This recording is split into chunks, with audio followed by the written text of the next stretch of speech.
Hello everybody, welcome back to my channel. So for today's video, we are going to be combining D&D and Wings of Fire dragons. Was this an excuse for me to use my adorable duck dice? No. Okay, maybe a little bit. But seriously, I saw a video on YouTube on Cypress's channel where she did something similar to this, and I decided I wanted to try it too. And so I'm going to be using her D&D or like table, and we're going to be randomizing some dragons. So if you want to join me, you can go ahead and use her table as well. I'll link it down below. But anyways, let's get right into this video. So starting off, we're going to be rolling a d10 to see what dragon tribe we get. That is a 4, so we're going to be using a Sandwing. Next, we're going to be rolling a d6 to see what, if we get a second tribe or not. That is also a 4, so even, so we're going to not have a second tribe. Now we're going to roll another d6 to see what gender we get. That is a 5, so odd, so we're going to have a female. Next, we're going to roll a d12 to see what class we get for our dragon. That is a 7, so we're going to get a paladin. Now we're going to roll another d12 to see what kind of accessories we get. That is a 4, so we get a scarf.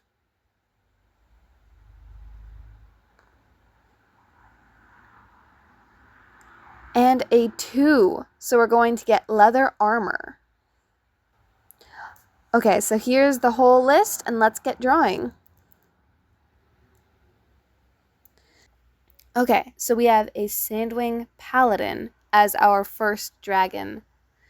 So, as I said before, I'm going to create this into a series, and what I'm thinking about doing is I'm thinking about having this be a 6-part series where I design and randomize 6 dragons, and I kind of create them as a party almost.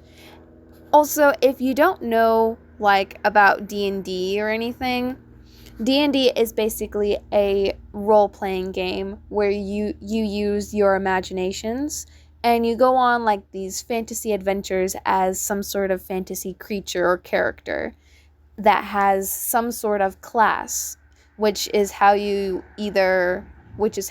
fight, or depends what kind of weapons you get, and kind of also defines how your character is in the game. And basically you will have either 4 to 6 players. You can have as many players as you want, but typically a party is made up of 4 to 6 players, just because any less than that is a little boring, and any more than that is kind of chaotic and hard to control. But then you will also have a person who is running the entire campaign or game, called the Dungeon Master or DM.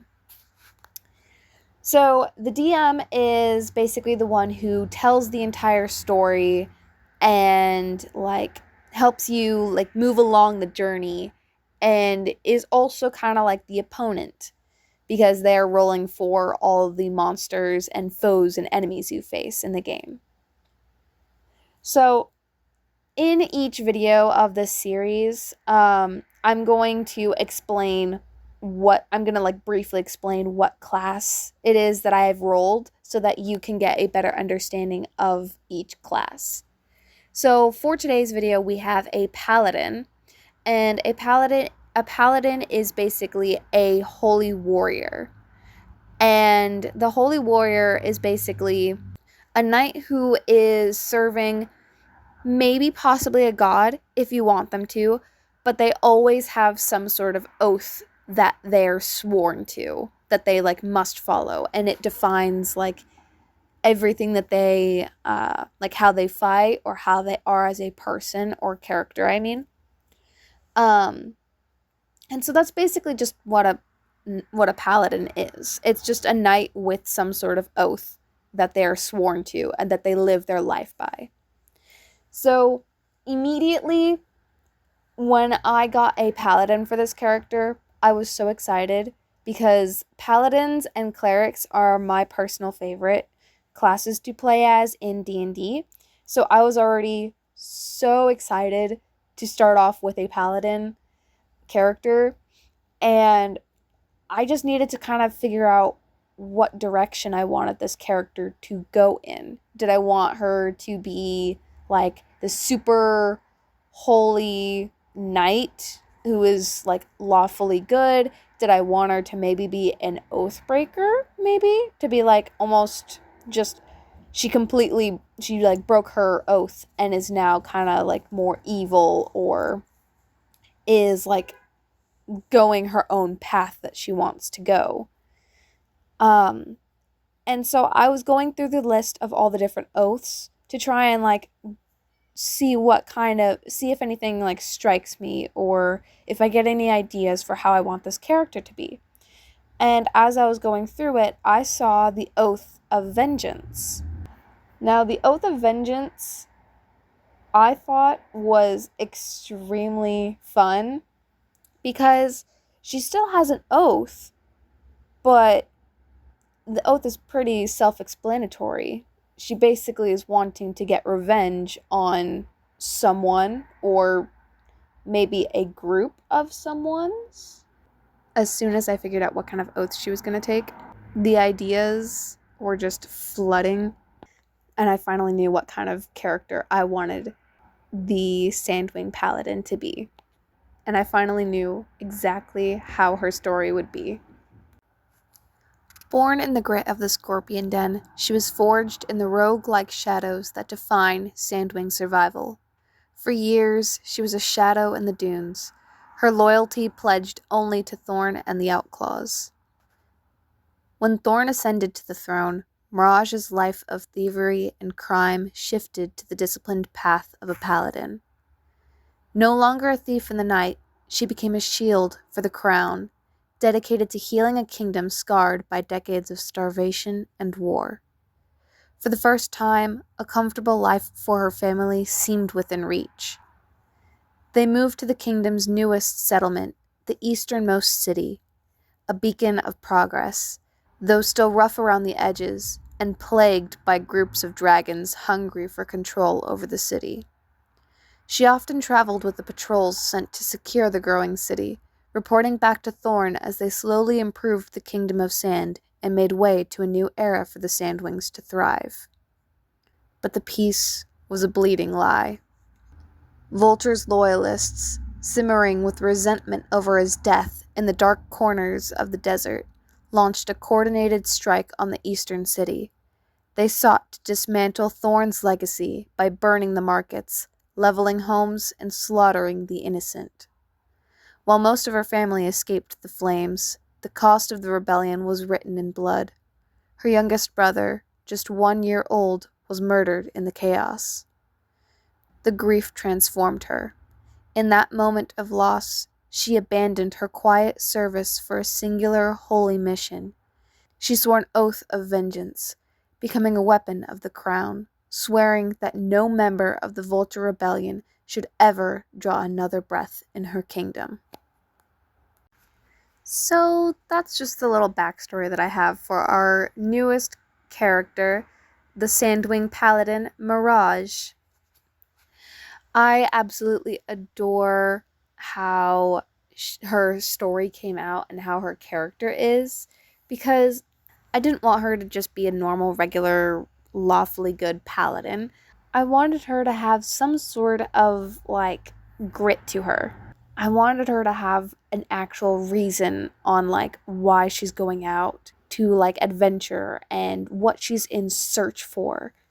And I feel like just her grieving over the death of her youngest sibling and almost not being able to protect her family is, I think, one of the like biggest things for her character. But now she is like fighting this dilemma of like going from being a rogue like character who is like sneaking around, thievery, crime is all she knows, to being a protector of the kingdom and being like really lawfully good and everything, because now she not only has to deal with the death over her youngest brother, and now she goes back to kind of those crime like ways almost, to where now she just wants revenge, and she's like fighting against and like will do anything that it takes for her to be able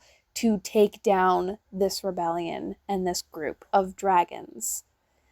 And so it's like it gives her just a reason on why she's going out and adventuring in the first place.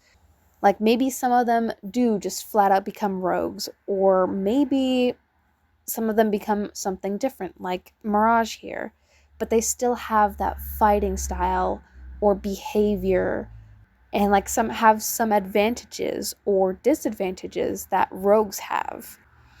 I don't know, I just thought that that would be a really fun idea to play with for her character, and so that it also just gives her more character to the fact that she's a paladin. So she has almost like these two different conflicting sides to her, but also just gives her more character development that she can go through in the story. Well, the imaginative story that I am creating for this group of dragons. But I also think that adding the little like, I think that having the rogue like past for her also explains the way that she is, that her appearance. Like the little thing about her being a kind of almost rogue in the past, like before she became a paladin, is kind of neat, because I think in like a D&D world, I think all Sandwings would have some sort of trait of being almost like a rogue.